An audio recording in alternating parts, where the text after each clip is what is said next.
Da Pobreza ao Poder, escrito por James Allen. Eu irei dividir este audiobook em duas partes. A primeira, o caminho da prosperidade, e o segundo vídeo, o caminho da paz, exatamente como está dividido no livro.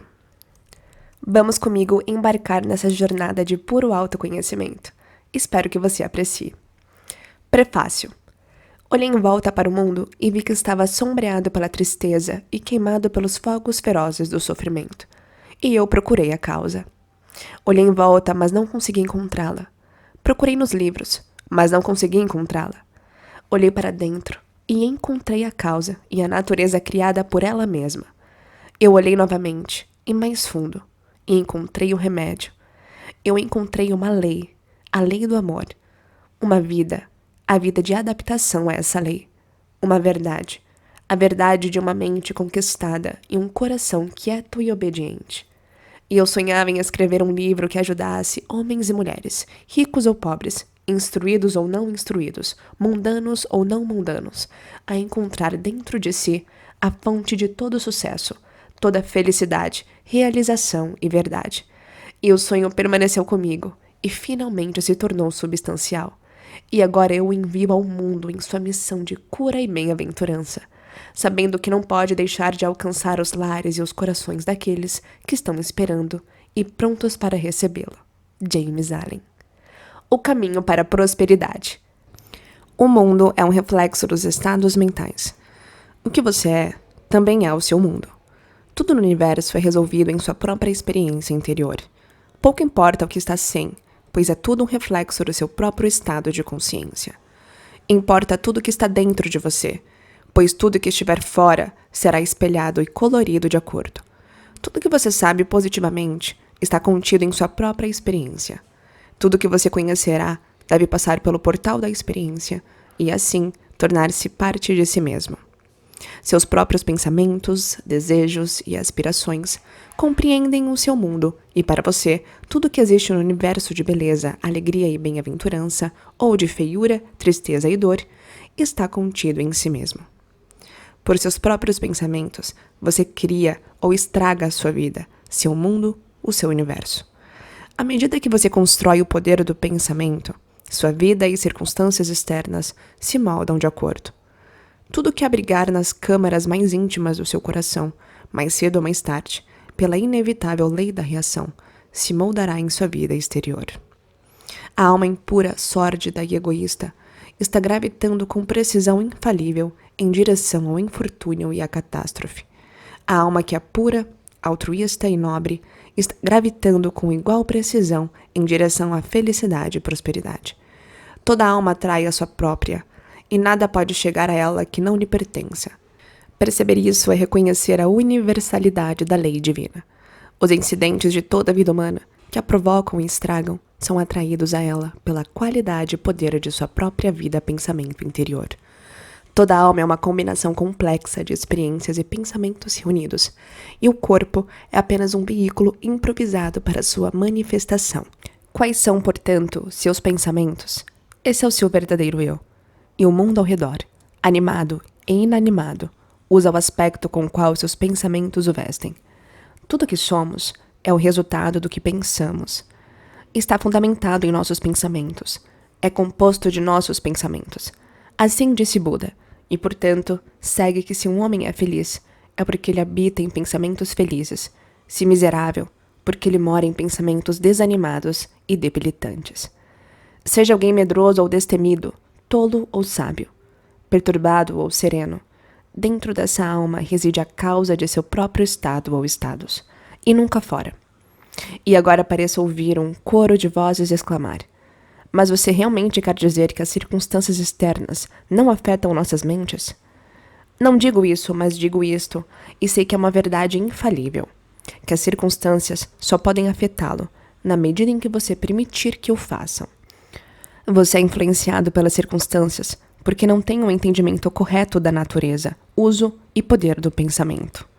Você acredita, e nesta pequena palavra, a crença repousa todas as nossas tristezas e alegrias, que as coisas externas têm o poder de criar ou estragar sua vida. Ao fazê-lo, você se submete a essas coisas exteriores. Confessa que é escravo delas, e elas são seu mestre incondicional. Ao fazê-lo, você os investirá com um poder que eles próprios não possuem, e na realidade, sucumbe não às meras circunstâncias, mas à tristeza ou alegria, ao medo ou à esperança, à força ou fraqueza que sua esfera de pensamento lançou ao seu redor. Conheci 2 homens que, em tenra idade, perderam a economia suada de anos. Um deles ficou profundamente perturbado e deu lugar a desgosto, preocupação e desânimo. O outro, ao ler em seu jornal da manhã que o banco em que seu dinheiro foi depositado havia falido irremediavelmente e que ele havia perdido tudo, comentou calma e firmemente: "Bem, acabou, e problemas e preocupações não trazem de volta, mas o trabalho duro vai." Ele foi trabalhar com vigor renovado e rapidamente se tornou próspero, enquanto que o primeiro homem, continuando a lamentar a perda de seu dinheiro e a resmungar com sua má sorte, continuava sendo o jogo e a ferramenta de circunstâncias adversas. Na realidade, seus próprios pensamentos fracos e servos. A perda de dinheiro foi uma maldição para aquele, porque ele vestia o evento com pensamentos sombrios e tristes. Foi uma bênção para o outro, porque ele lançou em torno dela pensamentos de força, de esperança e de renovado esforço. Se as circunstâncias tivessem o poder de abençoar ou prejudicar, elas abençoariam e prejudicariam todos os homens. Mas o fato de que as mesmas circunstâncias serão boas e más para almas diferentes prova que o bom ou mal não está na circunstância, mas apenas na mente daquele que a encontra. Quando você começar a perceber isso, começará a controlar os seus pensamentos, regular e disciplinar a sua mente, e reconstruir o templo interior de sua alma, eliminando todo o material inútil e supérfluo, e incorporando em seus pensamentos apenas alegria e serenidade, de força e vida, de compaixão e amor, de beleza e imortalidade. E ao fazer isso, você se tornará alegre e sereno, forte e saudável, compassivo e amoroso, e belo com a beleza da imortalidade. E quando vestimos os eventos com a cortina de nossos próprios pensamentos, da mesma forma vestimos os objetos do mundo visível ao nosso redor, e onde um vê harmonia e beleza, outro vê feiura revoltante. Um naturalista entusiasmado estava um dia percorrendo as ruas do país em busca de seu hobby, e durante suas caminhadas encontrou uma piscina de água salobra perto de um curral.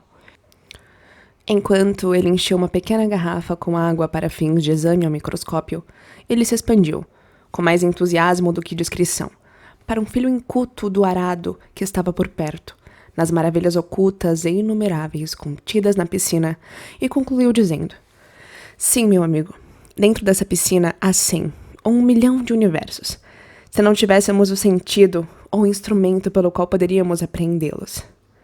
E o não sofisticado observou ponderadamente: "Eu sei que a água está cheia de girinos, mas é fácil de pegar." Onde o naturalista, sua mente armazenada com conhecimento de fatos naturais, via beleza, harmonia e glória oculta, a mente não iluminada sobre essas coisas via apenas uma poça de lama ofensiva. A flor silvestre que o viajante casual pisou, sem pensar, é para os olhos espirituais do poeta um mensageiro angelical do invisível. Para muitos, o oceano é apenas uma extensão sombria de água na qual os navios navegam e às vezes são destruídos. Para a alma do músico, é uma coisa viva e ele ouve, em todos os seus modos de mudança, harmonias divinas. Onde a mente comum vê desastre e confusão, a mente do filósofo vê a sequência mais perfeita de causa e efeito. E onde o materialista vê nada além de morte sem fim, o místico vê vida pulsante e eterna. E ao vestirmos ambos os eventos e objetos com nossos próprios pensamentos, da mesma forma vestimos as almas dos outros nas vestes de nossos pensamentos. Os suspeitos acreditam que todos sejam suspeitos. O mentiroso sente-se seguro ao pensar que não é tão tolo a ponto de acreditar que existe um fenômeno como uma pessoa estritamente verdadeira. Os invejosos veem inveja em toda a alma. O avarento acha que todo mundo está ansioso para receber o seu dinheiro. Aquele que tem consciência subordinada na produção de sua riqueza dorme com um revólver debaixo do travesseiro, envolto na ilusão de que o mundo está cheio de pessoas sem consciência que estão ansiosas para roubá-lo. E o sensualista abandonado vê o santo como um hipócrita. Por outro lado, aqueles que habitam em pensamentos amorosos veem aquilo em tudo que suscita amor e simpatia. Os confiantes e honestos não são incomodados por suspeitas. Os bem-humorados e caridosos que se alegram com a boa sorte dos outros mal sabem o que significa inveja. E aquele que realizou o divino dentro de si mesmo o reconhece em todos os seres, mesmo nas bestas. E homens e mulheres são confirmados em suas perspectivas mentais pelo fato de que, pela lei de causa e efeito, atraem para si mesmos o que enviam e assim entram em contato com pessoas semelhantes a si mesmas. O velho ditado, pássaros de uma pluma se reúnem, tem um significado mais profundo do que geralmente se lhe atribui, pois no mundo dos pensamentos, como no mundo da matéria, cada um se apega à sua espécie. Você deseja bondade? Seja gentil. Você pede a verdade? Seja verdadeiro. O que você dá de si mesmo, encontra. Seu mundo é um reflexo de você. Se você é um daqueles que estão orando e ansiosos por um mundo mais feliz, além da sepultura, aqui está uma mensagem de alegria para você. Você pode entrar e perceber esse mundo feliz agora. Preenche todo o universo e está dentro de você, esperando que você encontre, reconheça e possua. Disse alguém que conhecia as leis internas do ser. Quando os homens disserem eis aqui ou eis ali, não os persigam. O reino de Deus está dentro de você. O que você precisa fazer é acreditar nisso. Simplesmente acredite com uma mente não sombreada pela dúvida e depois medite até entender. Você começará a purificar e a construir o seu mundo interior. E à medida que avança, passando de revelação em revelação, de realização em realização, descobrirá a total impotência das coisas exteriores, ao lado da potência mágica de uma alma autogovernada. Se queres endireitar o mundo e banir todos os seus males e aflições, faça os seus lugares selvagens florescerem, e os seus terríveis desertos florescerem como a rosa. Então, endireitar-se. Se quiseres transformar o mundo, desde o seu longo e solitário cativeiro no pecado, restaura todos os corações partidos. Mata a tristeza e deixa entrar doce consolo, volta-te. Se você quer curar o mundo, dê sua longa doença, acabe com sua aflição e dor, traga alegria que cura tudo e dê o descanso aflito novamente. Então cure-se. Se você acordasse o mundo fora de seu sonho de morte e conflito sombrio, traga-o para o amor e paz, e luz e brilho da vida imortal. Acorde-se. A saída das condições indesejáveis.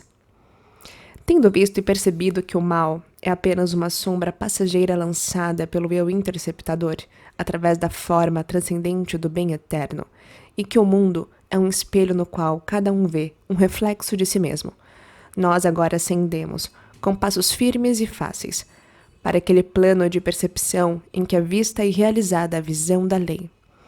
Com essa percepção, surge o conhecimento de que tudo está incluído em uma interação incessante de causa e efeito, e que nada pode ser divorciado da lei. Desde o pensamento, palavra ou ato mais trivial do homem, até os agramentos dos corpos celestes, a lei reina suprema. Nenhuma condição arbitrária pode, mesmo que por um momento, existir, pois tal condição seria uma negação e uma aniquilação da lei. Toda a condição da vida está, portanto, ligada a uma sequência ordenada e harmoniosa. E o segredo e a causa de toda condição estão contida em si mesma. A lei. Tudo que um homem semear, também colherá. Está inscrito em letras flamejantes no portal da eternidade, e ninguém pode negá-lo, ninguém pode enganá-lo, ninguém pode escapar dele. Aquele que põe a mão no fogo deve sofrer a queimação até o momento em que se realizar, e nem maldições nem orações podem valer para alterá-la. E precisamente a mesma lei governa o reino da mente. Ódio, raiva, ciúme, inveja, luxúria, cobiça, todos esses são os incêndios que queimam, e quem quer que os toque deve sofrer os tormentos da queima. Todas essas condições da mente são corretamente chamadas de más, pois são os esforços da alma para subverter, em sua ignorância, a lei e, portanto, levam ao caos e à confusão interior, e são mais cedo ou mais tarde atualizadas nas circunstâncias exteriores, como doença, fracasso e infortúnio, juntamente com tristeza, dor e desespero. Enquanto amor, gentileza, boa vontade, pureza são ares refrescantes que respiram paz sobre a alma que os aflige. E estando em harmonia com a lei eterna, eles se atualizam na forma de saúde, ambiente pacífico, sucesso constante e boa sorte. Uma compreensão completa desta grande lei, que permeia o universo, leva à aquisição desse estado mental conhecido como obediência. Saber que justiça, harmonia e amor são supremos no universo, também é saber que todas as condições adversas e dolorosas são resultado de nossa própria desobediência a essa lei. Esse conhecimento leva à força e ao poder, e é somente com base nesse conhecimento que uma vida verdadeira, um sucesso e uma felicidade duradouros podem ser construídos. Ser paciente em todas as circunstâncias e aceitar todas as condições como fatores necessários em seu treinamento é elevar-se superior a todas as condições dolorosas e superá-las com uma superação que é certa e que não deixa medo de seu retorno, pois o poder da obediência à lei são totalmente mortos. Um homem tão obediente está trabalhando em harmonia com a lei, de fato, se identificou com a lei, e tudo que conquista, conquista para sempre. Tudo que constrói nunca pode ser destruído. A causa de todo poder, como de toda fraqueza, está dentro. O segredo de toda felicidade e de toda miséria também está dentro. Não há progresso à parte do desenvolvimento interno, nem posição segura de prosperidade ou paz, exceto pelo avanço ordenado do conhecimento. Você diz que está acorrentado pelas circunstâncias. Você clama por melhores oportunidades, por um escopo mais amplo, por melhores condições físicas, e talvez amaldiçoe interiormente o destino que o une com as mãos e os pés. É para você que eu escrevo. É para você que eu falo. Ouça, e que minhas palavras se queimem em seu coração, pois o que eu digo para você é verdade. Você pode trazer à sua vida exterior aquela condição aprimorada que deseja, se resolver resolutamente melhorar a sua vida interior. Sei que esse caminho parece estéril no início. A verdade sempre acontece. São apenas o erro e a ilusão que são inicialmente convidativos e fascinantes. Mas se você se comprometer a segui-lo, se você perseverar e disciplinar a sua mente, erradicar as suas fraquezas e permitir que suas forças da alma e poderes espirituais se desdobrem, você ficará surpreso com as mudanças mágicas que serão provocadas em sua vida exterior. À medida que prosseguir, oportunidades douradas serão espalhadas pelo seu caminho, e o poder e o julgamento para utilizá-las adequadamente surgirão dentro de você. Amigos geniais virão espontaneamente até você. Almas simpáticas serão atraídas para você como agulha para o imã, e livros e todas as ajudas externas que você precisar chegarão a você sem ser solicitado. Talvez as cadeias da pobreza estejam pesadas sobre você, e você não tem amigos e está sozinho. E você deseja com intenso desejo que sua carga seja aliviada, mas a carga continua, e você parece estar envolvido em uma escuridão cada vez maior. Talvez você reclame, lamente muito, você culpa seu nascimento, seus pais, seu empregador, ou os poderes injustos que lhe concederam pobreza e sofrimento tão imerecidos, além de outra riqueza e facilidade. Pare de reclamar e se preocupar. Nenhuma dessas coisas que você culpa são a causa de sua pobreza. A causa está dentro de você, e onde está, existe o remédio. O próprio fato de você ser um reclamante mostra que você merece muito. Mostra que você não tem essa fé que é a base de todo esforço e progresso. Não há espaço para um reclamante em um universo de leis, e a preocupação é o suicídio da alma. Pela sua própria atitude mental, você está fortalecendo as correntes que o prendem e desenhando sobre você as trevas pelas quais você está envolvido. Altere sua visão de vida, e sua vida exterior mudará. Edifique-se na fé e no conhecimento, e torne-se digno de um ambiente melhor e de oportunidades mais amplas. Antes de tudo, certifique-se de que você está fazendo melhor do que tem. Não se iluda supondo que você possa obter maiores vantagens, enquanto negligencia as menores, pois se pudesse, a vantagem seria impermanente e você rapidamente recuaria novamente para aprender a lição que havia negligenciado. Como a criança na escola deve dominar um padrão antes de passar para o próximo, assim antes que você possa ter o bem maior que deseja, deve empregar fielmente o que já possui. A parábola dos talentos é uma bela história ilustrativa dessa verdade, pois não mostra claramente que, se abusarmos, negligenciarmos ou degradarmos o que possuímos, seja tão mesquinho e insignificante que pouco será tirado de nós, pois, por nossa conduta, mostramos que não somos dignos dela. Talvez você esteja morando em uma pequena cabana e esteja cercado por influências prejudiciais e cruéis. Você deseja uma residência maior e mais limpa. Então você deve se preparar para essa residência, antes de tudo, tornando a sua casa, na medida do possível, um pequeno paraíso. Mantenha-o impecavelmente limpo. Faça com que pareça tão bonita e doce quanto os seus meios limitados permitirem. Cozinhe sua comida simples com todo cuidado e organize a sua mesa humilde, com o maior gosto possível.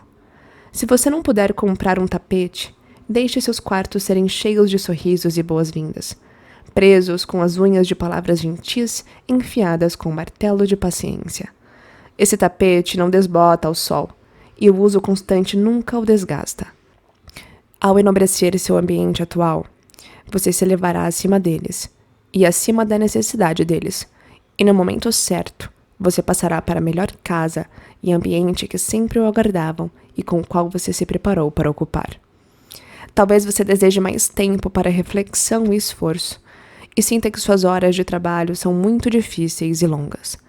Depois, verifique se você está utilizando o máximo possível o pouco tempo livre que possui. É inútil desejar mais tempo, se você já está desperdiçando o pouco que tem, pois você só se tornaria mais indolente e indiferente. Mesmo a pobreza, a falta de tempo e de lazer, não são os males que você imagina que são. E se eles o impedem de progredir, é porque você os vestiu com suas próprias fraquezas, e o mal que você vê nelas está realmente em si mesmo. Esforce-se para compreender plena e completamente que, na medida em que forma e molda sua mente, você é o criador do seu destino, e pelo poder transmutador da autodisciplina, percebe isso cada vez mais. Verá que esses chamados males podem ser convertidos em bênçãos. Você utilizará sua pobreza para cultivar paciência, esperança e coragem, e sua falta de tempo na obtenção de agilidade e ação mental, aproveitando os momentos preciosos que se apresentam para sua aceitação. Como no solo mais fértil, as flores mais bonitas são cultivadas, assim no solo escuro da pobreza, as flores mais escolhidas da humanidade se desenvolveram e floresceram. Onde há dificuldades para lidar e condições insatisfatórias a serem superadas, a virtude floresce mais e manifesta a sua glória. Pode ser que você esteja empregando um mestre ou amante tirano, e sinta que é severamente tratado. Considere isso também como necessário ao seu treinamento. Devolva a crueldade do seu empregador com gentileza e perdão. Pratique incessantemente paciência e autocontrole. Transforme a desvantagem em consideração, utilizando-a para obter força mental e espiritual. E com seu exemplo e influências silenciosos, você estará ensinando seu empregador, ajudando-o a envergonhar-se de sua conduta e, ao mesmo tempo, levante-se à altura da realização espiritual, pela qual você poderá entrar em um ambiente novo e mais agradável no momento em que eles lhe forem apresentados. Não reclame que você é servo, mas levante-se por conduta nobre, acima do plano da servidão. Antes de reclamar que você é escravo de outro, certifique-se de que não é escravo de si mesmo. Olhar para dentro, olhe com perspicácia e não tenha piedade de si mesmo. Você encontrará lá, por acaso, pensamentos servis, desejos servis, e em sua vida diária, e conduzirá hábitos servis. Conquiste estes. Deixe de ser escravo de si mesmo, e nenhum homem terá o poder de escravizar você. Ao superar a si mesmo, você superará todas as condições adversas e todas as dificuldades cairão diante de você. Não reclame que você é oprimido pelos ricos. Você tem certeza de que, se ganhasse riquezas, não seria opressor? Lembre-se de que existe a lei eterna, que é absolutamente justa, e que quem oprime hoje deve ser oprimido amanhã, e disso não há como escapar. E talvez você ontem, em alguma existência anterior, fosse rico e opressor, e agora esteja apenas pagando a dívida que deve à grande lei. Pratique, portanto, fortaleza e fé. Pensem constantemente na justiça eterna, no bem eterno. Esforce-se para elevar-se acima do pessoal e do transitório para o impessoal e permanente. Afaste a ilusão de que você está sendo ferido ou oprimido por outra pessoa e tente perceber, por uma compreensão mais profunda de sua vida interior e pelas leis que governam essa vida, que você só está realmente ferido pelo que está dentro de você. Não existe prática mais degradante, depreciativa e destruidora de almas do que a autopiedade. Expulse isso de você. Enquanto esse tipo de câncer está se alimentando do seu coração, você nunca pode esperar crescer em uma vida mais plena. Pare de condenar os outros e comece a se condenar. Não perdoe nenhum de seus atos, desejos ou pensamentos que não comparem com a pureza imaculada, nem suportam a luz do bem sem pecado. Ao fazer isso, você estará construindo sua casa sobre a rocha do eterno, e tudo que é necessário para sua felicidade e bem-estar chegará a você em seu próprio tempo. Não há positivamente nenhuma maneira de se elevar permanentemente acima da pobreza ou de qualquer condição indesejável, exceto erradicando as condições egoístas e negativas em que elas refletem e em virtude das quais continuam. O caminho para as verdadeiras riquezas é enriquecer a alma pela aquisição da virtude. Fora da verdadeira virtude do coração, não há prosperidade nem poder, mas apenas as aparências delas. Estou ciente de que os homens ganham dinheiro, que não adquiriram nenhuma medida da virtude e têm pouco desejo de fazê-lo. Mas esse dinheiro não constitui verdadeira riqueza e sua posse é transitória e febril. Aqui está o testemunho de Davi. Porque fiquei com inveja dos tolos quando vi a prosperidade dos ímpios. Seus olhos se destacam com gordura. Eles têm mais do que o coração poderia desejar. Na verdade, limpei meu coração em vão e lavei as mãos na inocência. Quando pensei em saber disso, era doloroso demais para mim. Até que entrei no santuário de Deus, então entendi o seu fim. A prosperidade dos ímpios foi uma grande provação para Davi, até que ele entrou no santuário de Deus, e então ele conheceu o fim deles. Você também pode entrar nesse santuário. Está dentro de você. É esse estado de consciência que permanece quando tudo que é sórdido, pessoal e impermanente se eleva acima e princípios universais eternos são realizados. Esse é o estado de consciência de Deus. É o santuário do Altíssimo. Quando por longa luta e autodisciplina você conseguiu entrar na porta daquele templo sagrado, perceberá, com visão desobstruída, o fim e o fruto de todo pensamento e empreendimento humano, tanto bem como mal. Você não mais relaxará sua fé quando vir o homem imoral acumulando riquezas exteriores, pois saberá que ele deve voltar à pobreza e degradação. O homem rico que é estéril de virtude é, na realidade, pobre. E tão certo quanto as águas do rio estão fluindo para o oceano, tão certo é que ele, no meio de todas as suas riquezas, está voltado para a pobreza e o infortúnio. E embora ele morra rico, ainda assim ele deve retornar para colher os frutos amargos de toda a sua imoralidade. E embora ele fique rico muitas vezes, ainda assim ele deve ser jogado de volta à pobreza, até que, por uma longa experiência e sofrimento, ele conquiste a pobreza interior. Mas o homem que é exteriormente pobre, mas rico em virtude, é verdadeiramente rico. E no meio de toda a sua pobreza, ele certamente está viajando em direção à prosperidade, e abundante alegria e felicidade aguardam sua vinda. Se você se tornar verdadeira e permanentemente próspero, você deve primeiro se tornar virtuoso. Portanto, não é sensato almejar diretamente a prosperidade, torná-la o único objeto da vida, buscá-la avidamente. Fazer isso é derrotar a si mesmo. Mas em vez disso, almeje a perfeição própria. Faça do serviço útil e altruísta o objeto de sua vida e sempre estenda as mãos da fé para o bem supremo e inalterável. Você diz que deseja riqueza, não por si mesmo, mas para fazer o bem e abençoar os outros.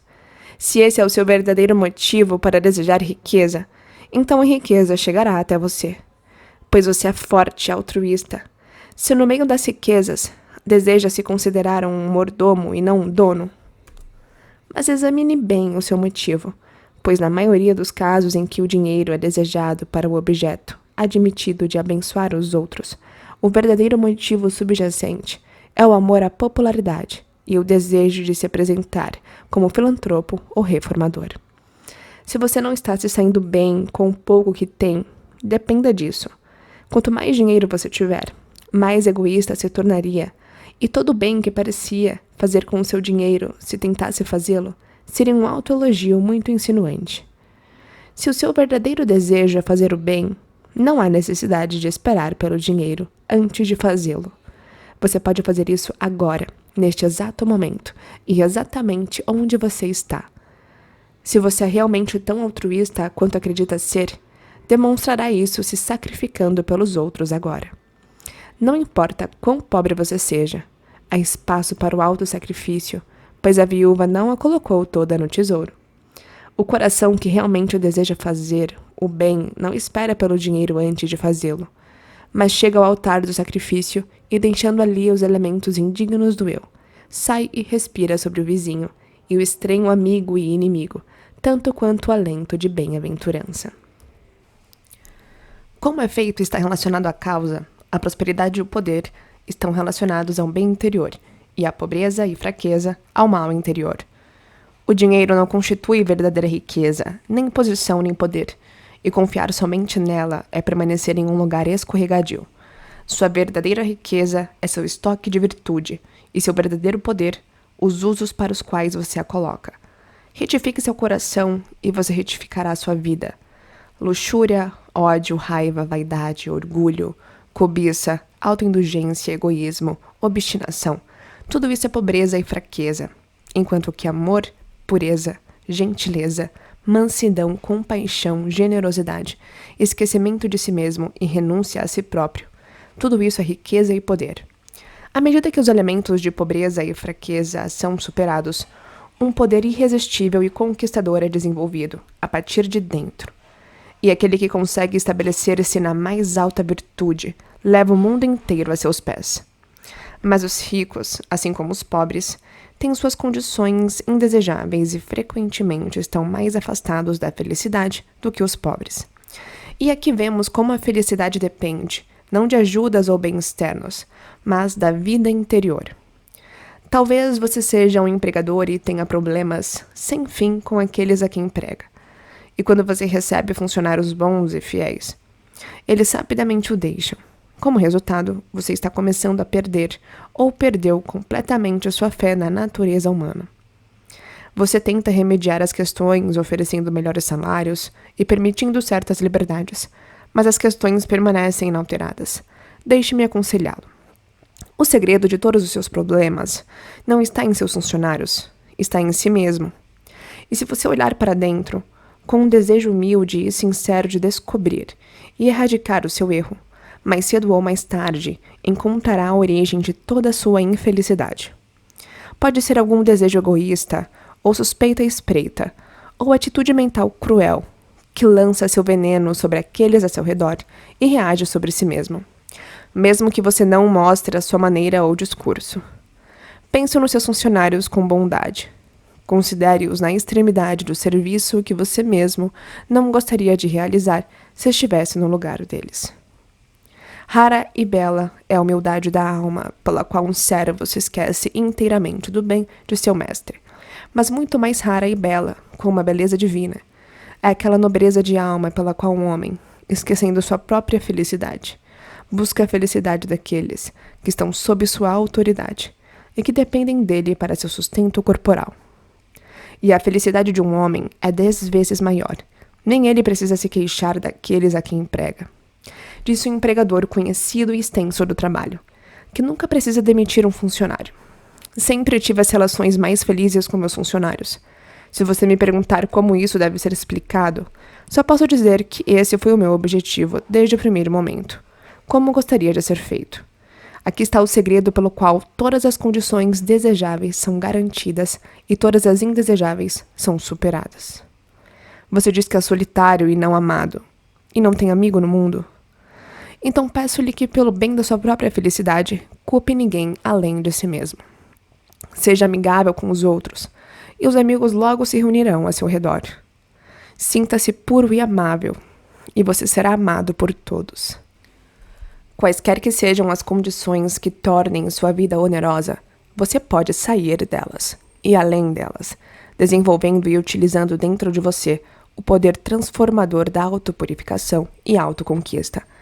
Seja a pobreza que irrita, e lembre-se de que a pobreza em que tenho expandido é a pobreza que é uma fonte de miséria, e não a pobreza voluntária que é a glória das almas emancipadas, ou as riquezas que sobrecarregam, ou a muitos infortúnios, tristezas e aborrecimentos que formam o fundo escuro da teia da vida. Você pode vencê-los, superando os elementos egoístas dentro dos quais lhes dá vida. Não importa que, pela lei infalível, existam pensamentos e atos passados a serem trabalhados e expiados, pois pela mesma lei, estamos colocando em movimento, a cada momento de nossa vida, pensamentos e atos novos, e nós temos o poder de torná-los bons ou doentes. Tão pouco se segue que, se um homem, colhendo o que semeou, perder dinheiro ou perder posição, também perderá sua fortaleza ou perderá sua retidão. E é nesses que sua riqueza, poder e felicidade são encontrados. Quem se apega a si mesmo é seu próprio inimigo e está cercado por inimigos. Quem renuncia a si mesmo é seu próprio salvador e está cercado por amigos como um cinto protetor. Diante do esplendor divino de um coração puro, todas as trevas desaparecem e todas as nuvens se dissipam, e aquele que venceu o eu conquistou o universo. Saia então da sua pobreza, saia da sua dor, saiam de seus problemas, suspiros, queixas, mágoas e solidão saindo de si mesmo. Deixe que a velha roupa esfarrapada do seu egoísmo mesquinho caia de você e vista a nova roupa do amor universal. Você então perceberá o céu interior, e isso se refletirá em toda a sua vida exterior. Aquele que pisa com firmeza o caminho da autoconquista, que caminha auxiliado pelo cajado da fé, a estrada do sacrifício, certamente alcançará a mais alta prosperidade e colherá abundante e duradoura alegria e bem-aventurança. O poder silencioso do pensamento, controlando e dirigindo as forças. As forças mais poderosas do universo são as forças silenciosas, e de acordo com a intensidade de seu poder, uma força se torna benéfica quando corretamente direcionada, e destrutiva quando empregada incorretamente. Esse é um conhecimento comum em relação às forças mecânicas, como vapor, eletricidade e etc. Mas poucos ainda aprenderam a aplicar esse conhecimento ao reino da mente, onde as forças do pensamento, as mais poderosas de todas, estão continuamente sendo gerados e enviados como correntes de salvação ou destruição. Nesse estágio de sua evolução, o homem entrou na posse dessas forças, e toda a tendência de seu atual avanço é sua completa subjugação. Toda a sabedoria possível para o homem nesta terra material é encontrada apenas em completo domínio de si mesmo, e o comando, ame seus inimigos, se transforma em uma exortação a entrar aqui e agora.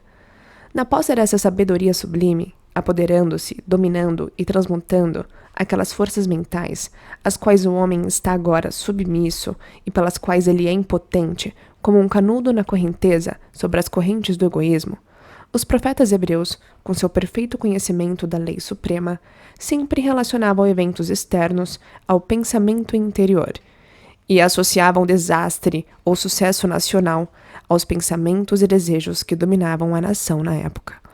O conhecimento do poder causal do pensamento é a base de todas as suas profecias, como é a base de toda verdadeira sabedoria e poder.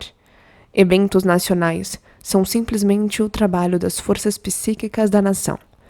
Guerras, pragas e fomes são o encontro e o confronto de forças do pensamento, mal direcionadas, os pontos culminantes em que a destruição entra como agente da lei. É tolice atribuir a guerra à influência de um homem ou a um corpo de homens. É o horror máximo do egoísmo nacional. São as forças do pensamento silenciosas e conquistadoras que trazem todas as coisas à manifestação. O universo cresceu fora de pensamento. A matéria, em sua última análise, é considerada um pensamento meramente objetivado. Todas as realizações dos homens foram realizadas primeiro no pensamento e depois objetivadas. O autor, o inventor, o arquiteto, primeiro constrói sua obra em pensamento e a aperfeiçoa em todas as suas partes como um todo, completo e harmonioso, no plano de pensamento. Ele então começa a materializá-lo, reduzi-lo ao material ou ao plano dos sentidos. Quando as forças do pensamento são dirigidas em harmonia com a lei dominante, elas são edificantes e conservadoras. Mas quando subvertidas, tornam-se desintegradoras e autodestrutivas. Ajustar todos os seus pensamentos a uma fé perfeita e inabalável na onipotência e supremacia do bem é cooperar com esse bem e perceber dentro de si a solução e a destruição de todo o mal. Acredite, e você viverá. E aqui temos o verdadeiro significado da salvação. Salvação das trevas e negação do mal, entrando e realizando a luz viva do bem eterno. Onde há medo, preocupação, ansiedade, dúvida, problemas, desgosto ou decepção, há ignorância e falta de fé. Todas essas condições da mente são resultado direto do egoísmo e são baseadas em uma crença inerente no poder e na supremacia do mal. Eles, portanto, constituem ateísmo prático, e viver e se sujeitar a essas condições mentais negativas e destruidoras de almas é o único ateísmo real.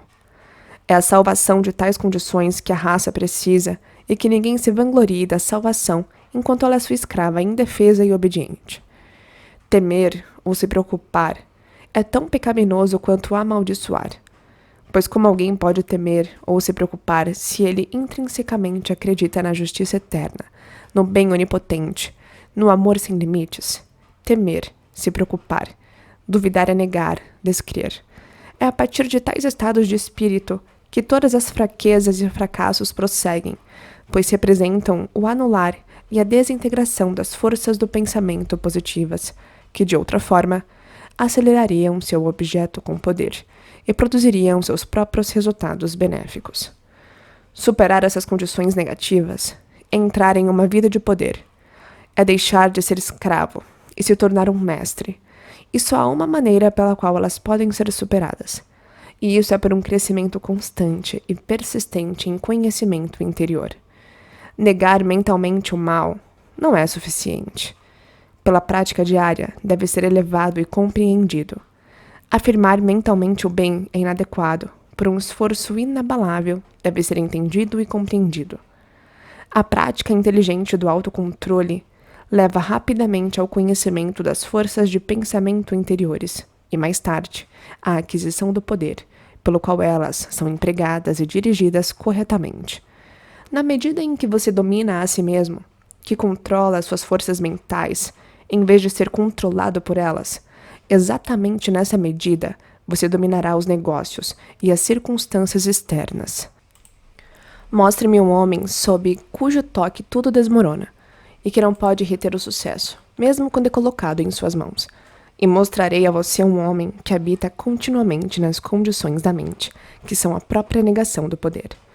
Estar sempre afundado nos pântanos da dúvida, ser atraído continuamente pelas areias movediças do medo, ou soprado incessantemente pelos ventos da ansiedade, é ser escravo e viver a vida de um escravo, mesmo que o sucesso e influência estejam sempre batendo à sua porta, procurando por admissão. Tal homem, estando sem fé e sem autogoverno, é incapaz do governo correto de seus negócios e é escravo das circunstâncias. Na realidade, um escravo de si mesmo. Tais são ensinados pela aflição e finalmente passam da fraqueza à força pelo estresse da experiência amarga. Fé e propósito constituem o poder motriz da vida. Não há nada que uma fé forte, e um propósito inflexível possam não alcançar. Pelo exercício diário da fé silenciosa, as forças do pensamento são reunidas, e pelo fortalecimento diário do propósito silencioso, essas forças são direcionadas ao objeto da realização. Qualquer que seja a sua posição na vida, antes que você possa ter alguma medida de sucesso, utilidade e poder, você deve aprender como concentrar suas forças de pensamento, cultivando a calma e o repouso. Pode ser que você seja um homem de negócios e de repente se depare com alguma dificuldade avassaladora ou provável desastre. Você fica com medo e ansioso e está no seu limite. Persistir nesse estado de espírito seria fatal, pois, quando a ansiedade entra em cena, o julgamento correto passa. Agora, se você aproveitar 1 hora ou 2 horas tranquilas no início da manhã ou à noite, e for para algum lugar solitário, ou para algum cômodo da sua casa onde você sabe que estará absolutamente livre de intrusões, e sentado em uma atitude fácil, você direciona sua mente, a força para longe do objeto de ansiedade, concentrando-se em algo agradável e prazeroso em sua vida. Uma força calma e repousante irá gradualmente invadir a sua mente e sua ansiedade desaparecerá. No instante em que sua mente voltar ao plano inferior de preocupação, traga-a de volta e restabeleça-a no plano de paz e força. Quando isso for totalmente realizado, você poderá concentrar toda a sua mente na solução da sua dificuldade. E o que era intrincado e intransponível para você, na sua hora de ansiedade, ficará claro e fácil. E você verá, com essa visão clara e julgamento perfeito, você pertence apenas a uma mente calma e tranquila, o caminho certo a seguir e o fim apropriado a ser alcançado. Pode ser que você tenha que tentar dia após dia, antes de conseguir acalmar perfeitamente a sua mente. Mas, se você perseverar, certamente conseguirá. E o curso que lhe é apresentado nessa hora de calma deve ser realizado. Sem dúvida, quando você estiver novamente envolvido nos negócios do dia e as preocupações surgirem novamente e começarem a dominá-lo, você começará a pensar que o curso é errado ou tolo, mas não dê ouvidos a essas sugestões. Seja guiado absolutamente e inteiramente pela visão da calma e não pelas sombras da ansiedade. A hora da calma é a hora da iluminação e do julgamento correto. Por esse curso da disciplina mental, as forças de pensamento dispersas são reunidas e direcionadas, como os raios da luz de busca, sobre o problema em questão, com o resultado de que ele cede diante delas. Não há dificuldade por maior que seja, mas cederá diante de uma concentração calma e poderosa de pensamento, e nenhum objeto legítimo, mas poderá ser rapidamente realizado pelo uso e direção inteligentes das forças da alma. Até que você tenha mergulhado profundamente em sua natureza interior e tenha vencido muitos inimigos que se escondem ali, você pode ter uma concepção aproximada do poder sutil do pensamento, de sua relação inseparável com coisas externas e materiais, ou de sua potência mágica, quando corretamente equilibrado e dirigido, reajustando e transformando as condições de vida. Todo pensamento que você pensa ser uma força enviada, e de acordo com sua natureza e intensidade, procurará um alojamento em mentes receptivas a ele e reagirá a si mesmo pelo bem ou pelo mal. Existe uma reciprocidade incessante entre mente e um intercâmbio contínuo de forças do pensamento. Pensamentos egoístas e perturbadores são forças malignas e destrutivas, mensageiras do mal, enviadas para estimular e aumentar o mal em outras mentes, que, por sua vez, os enviam de volta a você com mais poder. Enquanto pensamentos calmos, puros e altruístas são mensageiros angélicos enviados ao mundo com saúde, cura e bem-aventurança em suas asas, neutralizando as forças do mal, derramando o óleo da alegria nas águas turbulentas da ansiedade e da tristeza, e restaurando aos corações partidos sua herança de imortalidade. Tenha bons pensamentos, e eles se tornarão rapidamente atualizados em sua vida exterior na forma de boas condições. Controle suas forças da alma, e você poderá moldar sua vida exterior como quiser. A diferença entre um salvador e um pecador é esta: que um tem controle perfeito de todas as forças dentro dele, quanto que o outro é dominado e controlado por eles. Não existe absolutamente outro caminho para o verdadeiro poder e a paz permanente, mas pelo autocontrole, autogoverno e autopurificação. Estar à mercê de sua disposição é ser impotente, infeliz e de pouco uso real no mundo. A conquista de seus gostos e aversões mesquinhos, seus amores e ódios caprichosos, seus acessos de raiva, suspeita, ciúmes e todas as mudanças de humor às quais você está mais ou menos impotente, esta é a tarefa que você tem diante de si. Se quiser tecer na teia da vida os fios dourados da felicidade e prosperidade, na medida em que você for escravizado pelas mudanças de humor dentro de você, precisará depender dos outros e das ajudas externas ao caminhar pela vida. Se você caminhar com firmeza e segurança e realizar qualquer conquista, deve aprender a se elevar acima e controlar todas essas vibrações perturbadoras e retardadoras. Você deve praticar diariamente o hábito de descansar a mente, entrando no silêncio, como é comumente chamado. Este é um método de substituir um pensamento problemático por um de paz, um pensamento de fraqueza por um de força. Até que você consiga fazer isso, não pode esperar direcionar suas forças mentais sobre os problemas e as atividades da vida com qualquer medida apreciável de sucesso. É um processo de desviar as forças dispersas em um canal poderoso. Assim como um pântano inútil pode ser convertido em um campo de milho dourado, ou em um jardim frutífero, drenando e direcionando os riachos dispersos e prejudiciais para um canal de poço, assim aquele que adquire tranquilidade, subjuga e direciona as correntes de pensamento para dentro de si mesmo, salva sua alma e frutifica seu coração e sua vida. Ao conseguir dominar seus impulsos e pensamentos, você começará a sentir crescendo dentro de você um poder novo e silencioso, e um sentimento constante de compostura e força permanecerá com você. Seus poderes latentes começarão a se desdobrar, e enquanto antes seus esforços eram fracos e ineficazes, agora você poderá trabalhar com aquela calma confiança que comanda o sucesso.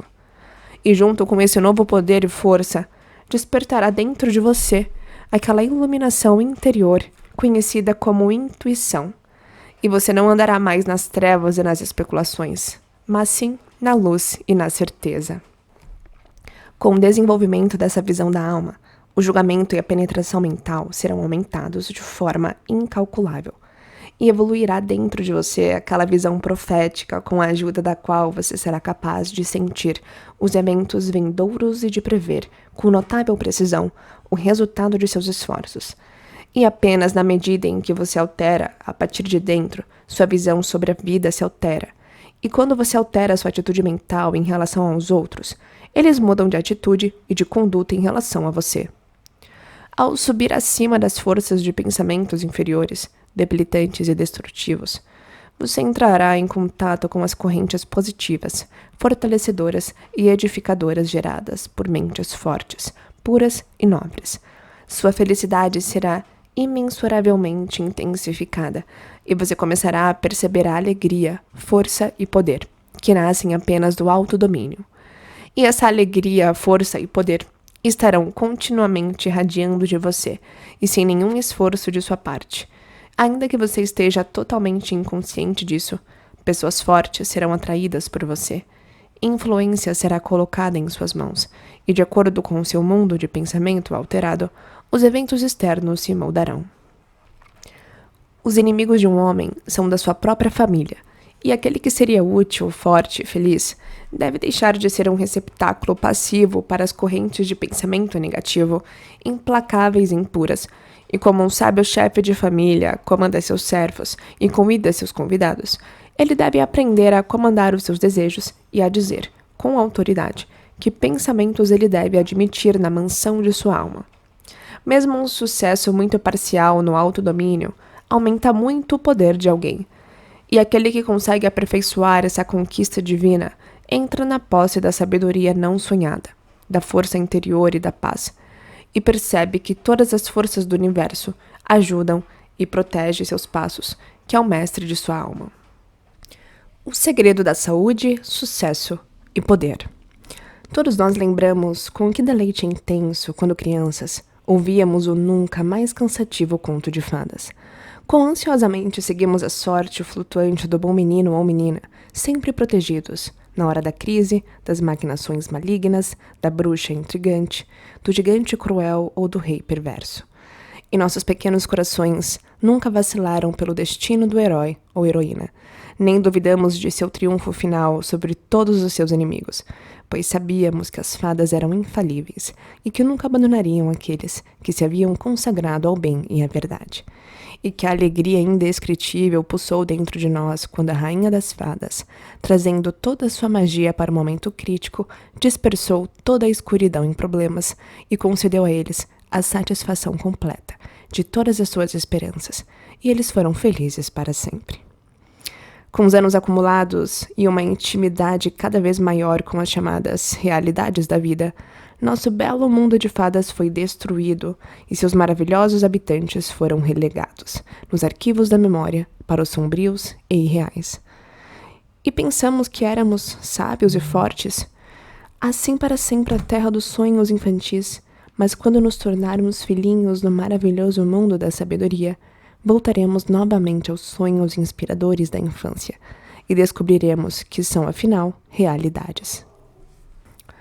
O povo das fadas, tão pequeno e quase sempre invisível, mas possuidor de um poder conquistador e mágico, que concede o bem, a saúde, a riqueza e a felicidade, juntamente com todos os dons da natureza em profusão pródiga, começa novamente em realidade e tornar-se imortalizado no reino da alma daquele que, pelo crescimento da sabedoria, adquiriu um conhecimento do poder do pensamento e das leis que governam o mundo interior do ser. Para ele, as fadas vivem novamente como pessoas pensamento, mensageiros pensadores, potenciadores de pensamento, trabalhando em harmonia com o bem dominante. E aqueles que, dia após dia, se esforçam para harmonizar seus corações com o coração do bem supremo, adquirem, na realidade, verdadeira saúde, riqueza e felicidade. Não há proteção para comparar com a bondade, e por bondade não quero dizer uma mera conformidade externa às regras da moralidade. Quero dizer pensamento puro, aspiração nobre, amor altruísta e liberdade da vanglória. Habitar continuamente em bons pensamentos é lançar em torno de si uma atmosfera psíquica de doçura e poder que deixa sua impressão em todos os que entram em contato com ela.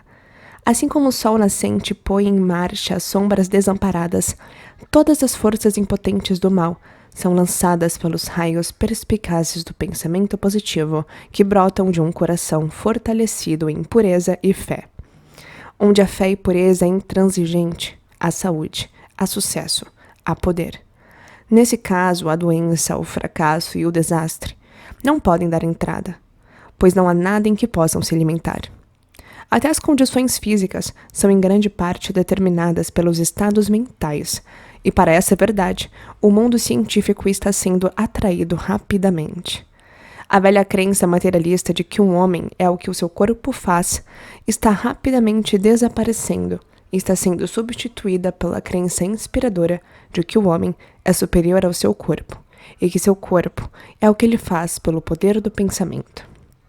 Em todos os lugares, os homens deixam de acreditar que um homem está desesperado porque é dispéptico e estão começando a entender que ele é dispéptico porque ele está desesperado e em um futuro próximo, o fato de que toda doença tem sua origem na mente se tornará comum conhecimento. Não existe mal no universo, mas tem sua raiz e origem na mente. E pecado, doença, tristeza e aflição, na verdade, não pertencem à ordem universal. Não são inerentes à natureza das coisas, mas ao resultado direto de nossa ignorância das relações corretas das coisas.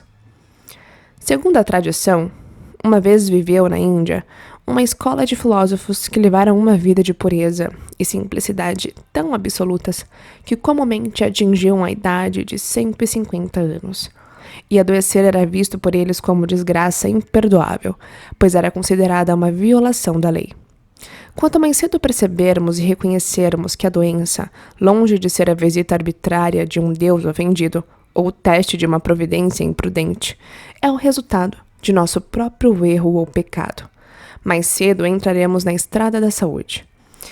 A doença chega àqueles que a atraem, àqueles cujas mentes e corpos são receptivos a ela, e foge daqueles cuja esfera de pensamento forte, pura e positiva, gera correntes de cura e vivificadoras. Se você sente raiva, preocupação, ciúme, ganância, ou qualquer outro estado desarmônico da mente, e espera uma saúde física perfeita, espera o impossível, pois está continuamente plantando as sementes da doença em sua mente. Tais condições mentais são cuidadosamente evitadas pelo homem sábio, pois ele sabe que elas são muito mais perigosas do que um mau dreno ou uma casa infectada. Se você estivesse livre de todas as dores físicas e desfrutasse de perfeita harmonia física, coloque sua mente em ordem e harmonize seus pensamentos. Tenha pensamentos alegres, tenha pensamentos amorosos, deixe o elixir da boa vontade percorrer suas veias, e você não precisará de nenhum outro medicamento. Afaste seus ciúmes, suas suspeitas, suas preocupações, seus ódios, suas indulgências egoístas, e você afastará sua dispepsia, sua biliosidade, seu nervosismo e dores nas articulações. Se você persistir em se apegar a esses hábitos mentais debilitantes e desmoralizantes, não se queixe quando seu corpo estiver abatido pela doença. A história a seguir ilustra a estreita relação que existe entre hábitos da mente e condições corporais. Um determinado homem foi atingido por uma doença dolorosa, e ele tentou um médico após o outro, mas sem nenhum propósito. Ele então visitou cidades famosas por suas águas curativas, e depois de se banhar em todas, sua doença ficou mais dolorosa do que nunca. Uma noite, ele sonhou que uma presença o procurava e dizia: "Irmão, você já tentou todos os meios de cura?" E ele respondeu: "Eu tentei de tudo." "Não", disse a presença. "Venha comigo e eu lhe mostrarei um banho de cura que escapou à sua atenção." O homem aflito o seguiu, e a presença o levou a uma poça clara de água e disse: "Mergulhe-se nesta água e certamente se recuperará." E então desapareceu. O homem mergulhou na água e, saindo, sua doença o abandonara. E no mesmo momento, ele viu escrito acima da piscina a palavra renunciar. Ao acordar, o significado de queda de seu sonho passou por sua mente, e olhando para dentro, ele descobriu que havia sido vítima de uma indulgência pecaminosa e jurou que a renunciaria para sempre. Ele fez seu voto, e a partir daquele dia, sua aflição começou a deixá-lo, e em pouco tempo ele foi completamente restaurado à saúde. Muitas pessoas reclamam que quebraram devido ao excesso de trabalho. Na maioria dos casos, o colapso é mais frequentemente o resultado de energia tola e desperdiçada.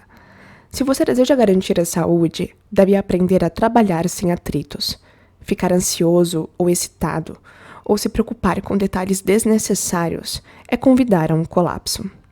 O trabalho, seja do cérebro ou do corpo, é benéfico e doador de saúde. E o homem que pode trabalhar com uma persistência constante e calma, livre de toda ansiedade e preocupação, e com a mente totalmente alheia a todos, exceto ao trabalho que ele tem em mãos, não só realizará muito mais do que o homem que está sempre apressado e ansioso, mas também manterá sua saúde, um benefício que o outro perde rapidamente. A verdadeira saúde e o verdadeiro sucesso andam juntos, pois estão inseparavelmente entrelaçados no campo do pensamento.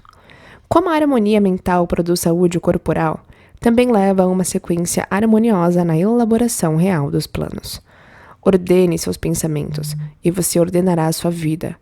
Derrame o óleo da tranquilidade nas águas turbulentas das paixões e preconceitos, e as tempestades do infortúnio, por mais que possam ameaçar, serão impotentes para destruir a barca da sua alma. À medida que atravessa o oceano da vida, e se aquela barca for pilotada por uma fé alegre e inabalável, seu curso será duplamente seguro, e muitos perigos passarão por ele, que de outro modo o atacariam. Pelo poder da fé, toda a obra duradoura realizada, fé no Supremo, fé na lei dominante, fé em seu trabalho e em seu poder para realizar esse trabalho. Aqui está a rocha sobre a qual você deve edificar, se conseguir, se permanecer e não cair. Seguir, em todas as circunstâncias, os mais altos sussurros dentro de você, ser sempre fiel ao eu divino, confiar na luz interior, na voz interior, e perseguir o seu propósito com um coração destemido e repousante, acreditando que o futuro lhe renderá a meditação de todo o pensamento e esforço, sabendo que as leis do universo nunca podem falhar e que as suas voltarão com exatidão matemática. Isso é fé e o viver da fé. Pelo poder de tal fé, as águas escuras da incerteza são divididas.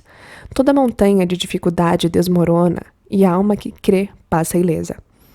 Esforce-se, ó leitor, adquirir acima de tudo a posse inestimável dessa fé sem medo, pois é o talismã da felicidade, do sucesso, da paz, do poder, de tudo que torna a vida grande e superior ao sofrimento. Edifique sobre tal fé e edifique sobre a rocha do eterno, e com os materiais do eterno, e a estrutura que você erguer nunca será dissolvida, pois transcenderá todas as acumulações de luxos e riquezas materiais, o fim dos quais é poeira. Se você é arremessado nas profundezas da tristeza ou elevado às alturas da alegria, mantenha sempre sua confiança nessa fé. Sempre retorne a ela como sua rocha de refúgio e mantenha os pés firmemente plantados em sua base imortal e imóvel. Centrado em tal fé, você se tornará possuidor de uma força espiritual que despedaçará, como tantos brinquedos de vidro, todas as forças do mal que são lançadas contra você. E você alcançará um sucesso como o mero esforço que os ganhos mundanos nunca podem conhecer ou sonhar. Se tiverdes fé e não duvidardes, não só fareis isso, mas se disseres a este monte, ser removido e lançado ao mar, isso será feito. Hoje existem homens e mulheres, tabernáculos em carne e osso, que realizaram essa fé, que nela vivem e por ela dia após dia, e que depois de testá-la ao extremo, entraram na posse de sua glória e paz. Tais enviaram a palavra de comando, e os montes de tristeza e decepção, de cansaço mental e dor física, passaram deles e foram lançados no mar do esquecimento. Se você se tornar possuidor dessa fé, não precisará se preocupar com seu sucesso ou fracasso, e o sucesso virá. Você não precisará ficar ansioso com os resultados, mas trabalhará com alegria e paz, sabendo que pensamentos e esforços corretos inevitavelmente produzirão resultados corretos. Conheço uma senhora que teve muitas satisfações felizes, e recentemente uma amiga comentou com ela: "Oh, que sorte você tem! Você só precisa desejar uma coisa, e ela chega até você." E de fato, apareceu assim na superfície. Mas na realidade, toda a bem-aventurança que entrou na vida dessa mulher é o resultado direto do estado interno de bem-aventurança que ela tem, ao longo da vida, cultivado e treinado para a perfeição. O simples desejo não traz nada além de decepção, é viver que conta. O desejo tolo e resmungar, os sábios trabalham e esperam. E essa mulher havia trabalhou fora e dentro, mas especialmente dentro sobre coração e alma, e com as mãos invisíveis do espírito que ela construíra, com as pedras preciosas da fé, esperança, alegria, devoção e amor, um belo templo de luz, cujo brilho glorioso sempre a rodeava. Isso brilhava em seus olhos, brilhava em seu rosto, vibrou em sua voz, e todos que entraram em sua presença sentiram seu feitiço cativante. E como ela, também com você, seu sucesso, seu fracasso, sua influência, toda a sua vida que você carrega consigo, pois suas tendências dominantes de pensamento são os fatores determinantes em seu destino. Envie pensamentos de amor e de felicidade, e bênçãos cairão em suas mãos, e sua mesa será espalhada com o pano da paz. Envie pensamentos odiosos, impuros e infelizes, e maldições choverão sobre você, e medo e inquietação aguardarão em seu travesseiro. Você é o criador incondicional do seu destino, seja ele o que for. A todo momento você está enviando de você as influências que o farão ou estragarão sua vida. Deixe seu coração crescer grande, amoroso e altruísta, e grande e duradoura será a sua influência e sucesso, mesmo que você ganhe pouco dinheiro. Confina-o dentro dos limites estreitos do interesse próprio, e mesmo que você se torne um milionário, sua influência e sucesso, o acerto de contas final será absolutamente insignificante. Cultive, então, esse espírito puro e altruísta, e combine com pureza e fé, singularidade de propósito, e você estará evoluindo de dentro dos elementos, não apenas de saúde abundante e sucesso duradouro, mas de grandeza e poder. Se sua posição atual é desagradável para você e seu coração não está em seu trabalho, mesmo assim, cumpra seus deveres com diligência escrupulosa, e enquanto descansa em sua mente na ideia de que a melhor posição e maiores oportunidades estão esperando por você, mantenha sempre ativa uma perspectiva mental para possibilidades emergentes, de modo que quando o momento crítico chegar e o novo canal se apresentar, você entrará nele com a mente totalmente preparada para o empreendimento e com a inteligência e a previsão que nascem da disciplina mental. Qualquer que seja a sua tarefa, concentre toda a sua mente nela. Jogue nela toda a energia da qual você é capaz. A conclusão sem falhas de pequenas tarefas leva inevitavelmente a tarefas maiores. Faça com que você suba com uma escalada constante e nunca cairá. E aqui reside o segredo do verdadeiro poder. Aprenda, pela prática constante, como administrar os seus recursos e concentrá-los, a qualquer momento, em um determinado ponto. Os tolos desperdiçam toda a sua energia mental e espiritual em frivolidades, conversas tolas ou argumentos egoístas, sem mencionar excessos físicos desnecessários. Se você deseja adquirir poder de superação, deve cultivar equilíbrio e passividade. Você deve ser capaz de ficar sozinho. Todo poder está associado à imobilidade. A montanha, a rocha maciça, o carvalho experimentado pela tempestade. Todos nos falam de poder, por causa de sua grandeza solitária, combinada e firmeza desafiadora. Enquanto a areia movediça, o galho que cede e a cana ondulante nos falam de fraqueza, porque são móveis e não resistentes, e são totalmente inúteis quando separados de seus companheiros. Ele é o homem de poder que, quando todos os seus companheiros são influenciados por alguma emoção ou paixão, permanece calmo e imóvel. Ele apenas está preparado para comandar e controlar quem conseguiu comandar e se controlar. Os histéricos, os amedrontados, os impensados e frívolos procuram tais companhias, ou cairão por falta de apoio, mas a calma, o destemido, o atencioso e que procuram a solidão da floresta, do deserto e do topo da montanha, e ao seu poder serão acrescentados mais poder, e cada vez mais conseguirão conter as correntes psíquicas e vórtices que engolem a humanidade. Paixão não é poder, é o abuso de poder, a dispersão de poder. A paixão é como uma tempestade furiosa que bate feroz e violentamente sobre a rocha em apuros, enquanto o poder é como a própria rocha, que permanece silenciosa e imóvel por tudo isso. Essa foi uma manifestação do verdadeiro poder quando Martinho Lutero, cansado das persuasões de seus amigos temerosos, que duvidaram de sua segurança caso ele fosse a Worms, respondeu: se havia tantos demônios em Worms quanto azulejos no telhados, eu iria. E quando Benjamin Disraeli desabou em seu primeiro discurso parlamentar e provocou o escárnio da casa, foi uma exibição de poder germinativo quando ele exclamou: chegará o dia em que você considerará uma honra me ouvir. Quando aquele jovem que eu conhecia, passando por contínuas reviravoltas e infortúnios, foi ridicularizado por seus amigos e instruído a desistir de mais esforços, ele respondeu: o tempo não está muito distante, quando você se maravilhará com minha boa sorte e sucesso. Ele mostrou que possuía aquele poder silencioso e irresistível que o dominou inúmeras dificuldades e coroou sua vida com sucesso.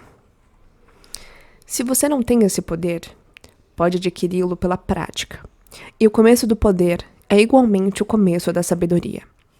Você deve começar superando aquelas trivialidades sem propósito das quais até agora foi vítima voluntária. Risos barulhentos e descontrolados, calúnia e conversa fiada, e brincando apenas para provocar uma gargalhada. Todas essas coisas devem ser colocadas de um lado como desperdício de energia valiosa.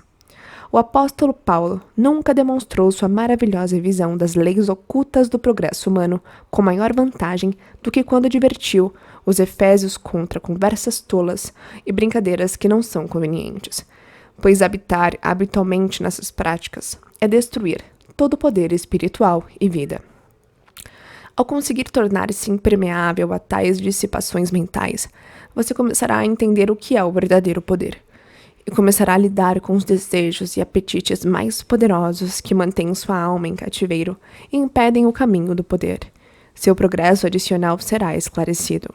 Acima de tudo, tenha um único objetivo. Tenha um propósito legítimo e útil e dedique-se sem reservas a ele. Não deixe nada te afastar. Lembre-se de que o homem de duas pontas é instável em todos os seus caminhos. Esteja ansioso para aprender, mas demore a implorar. Compreenda bem o seu trabalho e deixe que seja seu. E à medida que prosseguir, sempre seguindo o guia interno, a voz infalível, você passará de vitória em vitória e subirá passo a passo para locais de descanso mais altos. E sua perspectiva sempre ampla revelará gradualmente a beleza essencial e propósito da vida.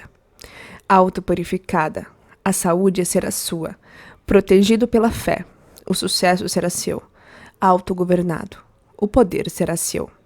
E tudo que você fará prosperará, pois deixando de ser uma unidade desarticulada, autoescravizada, estará em harmonia com a grande lei, trabalhando não mais contra, mas com a vida universal, o bem eterno. E que a saúde você obtiver permanecerá com você. Que o sucesso você alcançará estará além de toda a computação humana e nunca passará. E influência e poder que você exerce continuarão a aumentar ao longo dos tempos, pois farão parte daquele princípio imutável que sustenta o universo. Este é, então, o segredo da saúde, um coração puro e uma mente bem ordenada. Esse é o segredo do sucesso, uma fé infalível e um propósito sabiamente direcionado, e controlar, com vontade infalível, o cavalo escuro do desejo. Este é o segredo do poder. O segredo da felicidade abundante. Grande é a sede de felicidade, e igualmente grande a falta de felicidade. A maioria dos pobres anseia por riquezas, acreditando que sua posse lhes traria a felicidade suprema e duradoura. Muitos que são ricos, tendo satisfeito todos os desejos e caprichos, sofrem de tédio e repressão e estão mais distantes da posse da felicidade do que os muito pobres. Se refletirmos sobre esse estado de coisas, acabará nos levando a um conhecimento da verdade muito importante de que a felicidade não é derivada de meros bens externos, nem a miséria da falta deles, pois, se assim fosse, acharíamos os pobres sempre miseráveis e os ricos sempre felizes, enquanto o inverso é frequentemente o caso.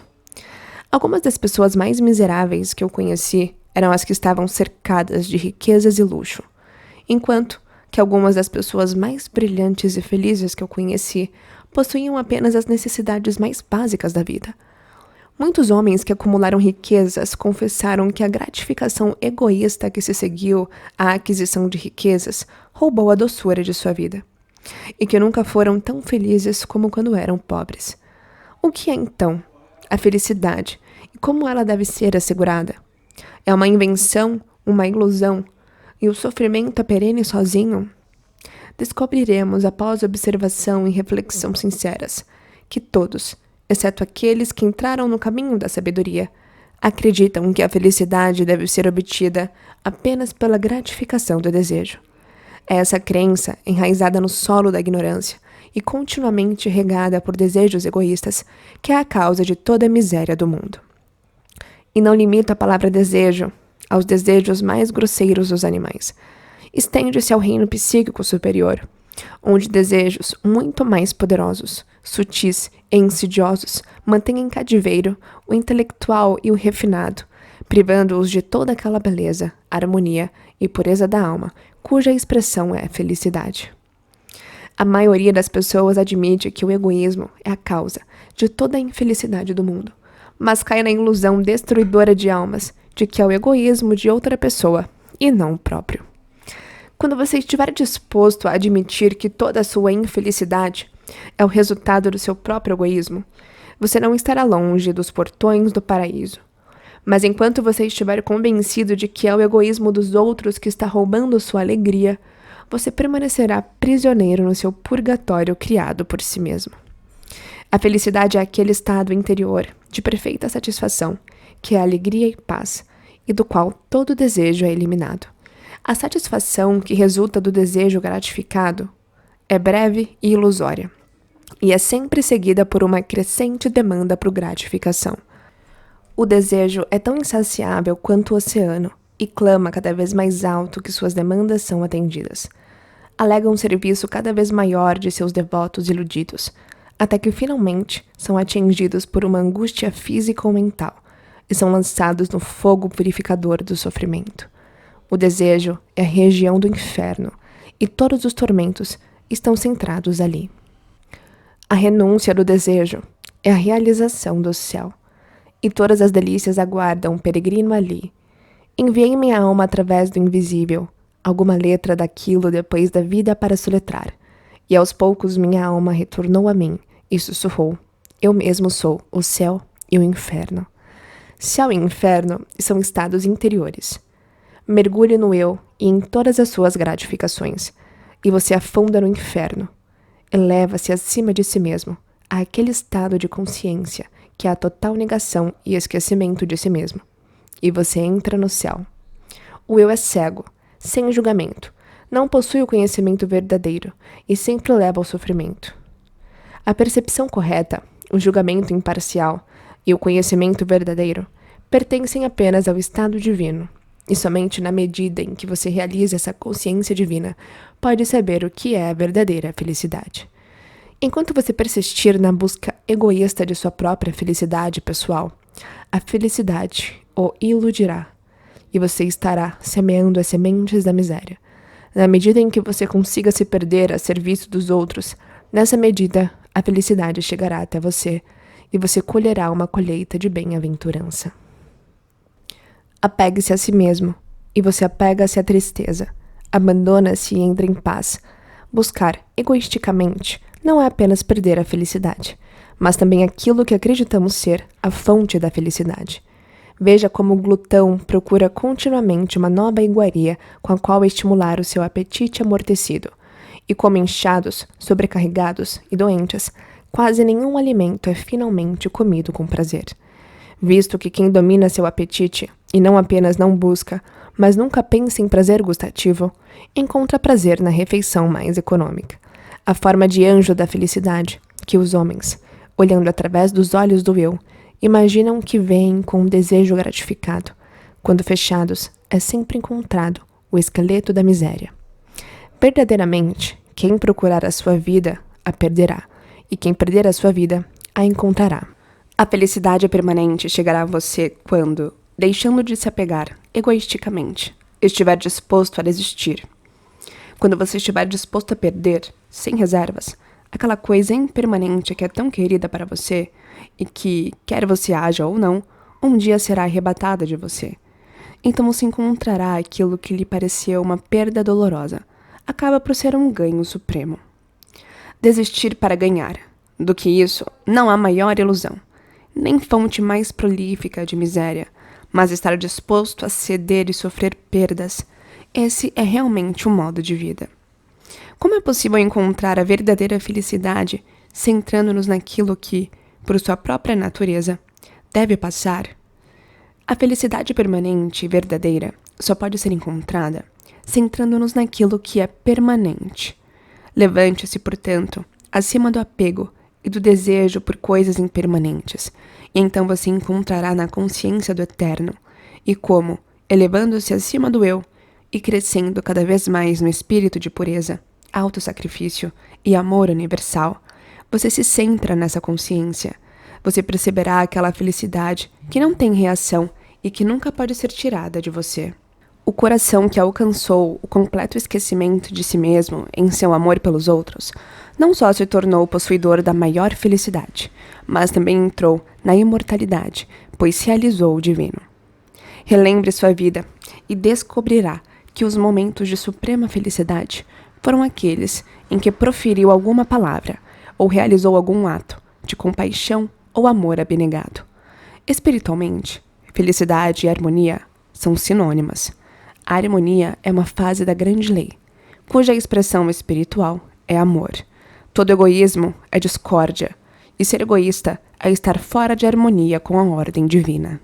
Quando percebemos que o amor abrangente, que é a negação do eu, nos colocamos em harmonia com a música divina, a música universal e a melodia inefável, que é a verdadeira felicidade, e torna-se nossa. Homens e mulheres estão correndo aqui e acolá na busca cega da felicidade e não conseguem encontrá-la, nem jamais se conhecerão até que reconheçam que a felicidade já está dentro deles e os rodeia, enchendo o universo, e que eles, em sua busca egoísta, estão se afastando dela. Segui a felicidade para fazê-la minha, passando por altos carvalhos e balançando trepadeiras de era. Ela fugiu, persegui, sobre colinas e vales inclinados, sobre campos e prados, no vale ondulado. Prosseguindo rapidamente em um fluxo arrojado. Escalei os penhascos vertiginosos onde as águias gritam. Atravessei rapidamente todas as terras e mas sempre a felicidade me escapava. Exausto, desmaiado, não procurei mais, mas afundei para descansar em uma praia árida. Um veio e pediu comida, e um para esmola. Coloquei o pão e o ouro nas palmas ósseas. Um veio por simpatia e outro por descanso. Eu compartilhei com todos os necessitados no meu melhor.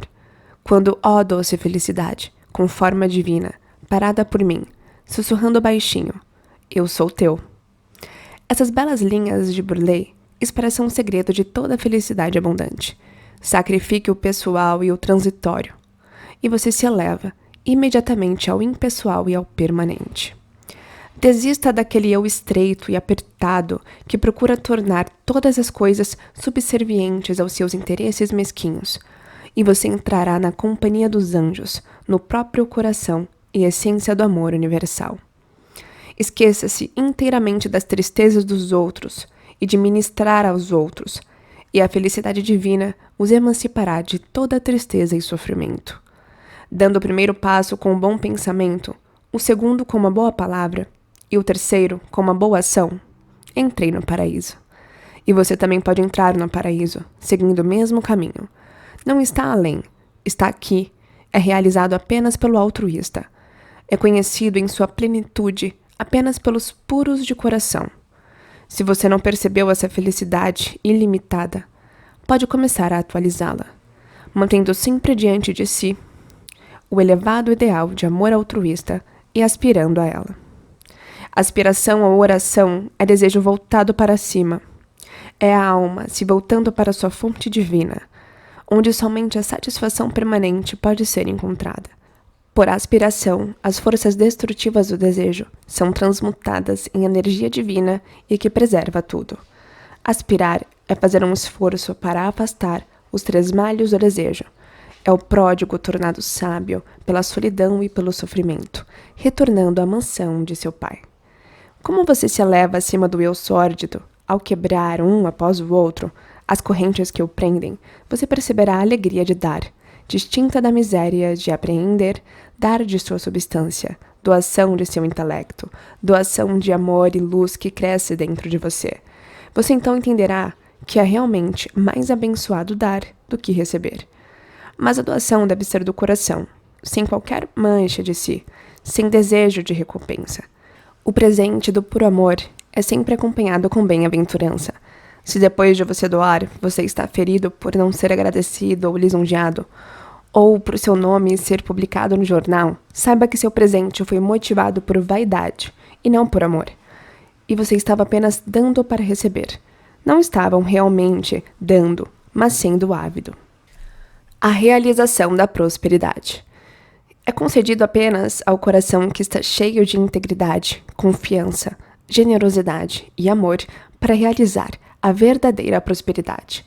O coração que não possui essas qualidades não pode conhecer a prosperidade, pois a prosperidade, como a felicidade, não é uma possessão externa, mas sim uma realização interior. O homem ganancioso pode se tornar um milionário, mas sempre será miserável, mesquinho e pobre.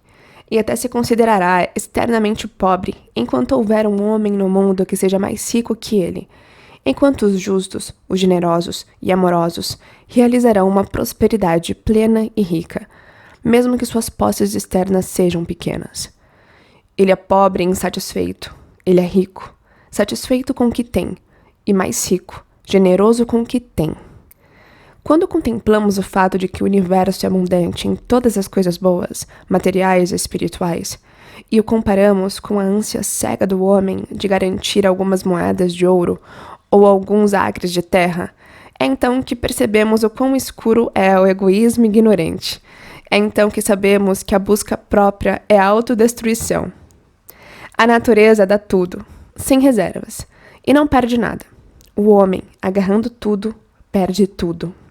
Se você perceber que a verdadeira prosperidade não se assenta, como muitos fizeram, na crença de que, se você fizer certo, tudo dará errado, não permita que a palavra concorrência abale sua fé na supremacia da justiça. Não me importo com o que os homens possam dizer sobre as leis de concorrência, pois não conheço a lei imutável, que um dia colocará todos eles à deriva, e que os derrotará agora mesmo, no coração e na vida dos homens justos.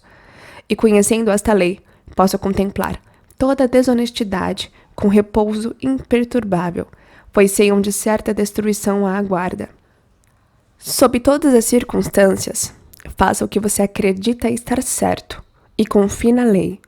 Confie no poder divino, que é iminente no universo, e nunca abandonará, e você estará sempre protegido. Com essa confiança, todas as suas perdas serão convertidas em ganhos, e todas as maldições que ameaçam serão transmutadas em bênçãos.